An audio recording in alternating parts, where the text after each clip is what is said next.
জান্নাত আর জাহান্নামের মধ্যখানে একটা পাহাড় আছে, আরাফ পাহাড়। কোরআনে একটা সূরা আছে, সূরাতুল আরাফ। বাবাজি, তাদেরকে বলা হবে আরাফবাসী। বাবাজি, ওই পাহাড়ের উপর তাদেরকে দাঁড় করানো হবে। এক নজরে তারা জান্নাত দেখবে, আরেক নজরে তারা জাহান্নাম দেখবে। জান্নাত দেখিয়া আফসোস করবে, আশা করবে, জাহান্নাম দেখিয়া কান্নাকাটি করবে, কষ্ট ভোগ করবে। অন্তরের কষ্ট দিয়া আমার আল্লাহ মাফ করে তাদেরকে জান্নাত দিয়ে দিবি।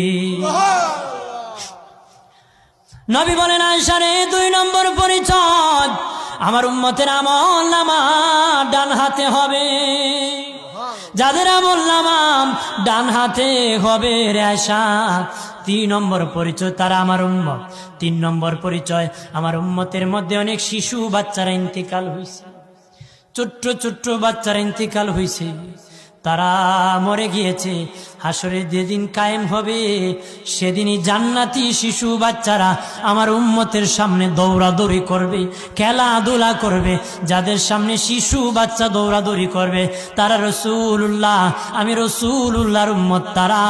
এটা হলো আমি রাসূলুল্লাহর উম্মত চিনার 3 নম্বর পরিচয়।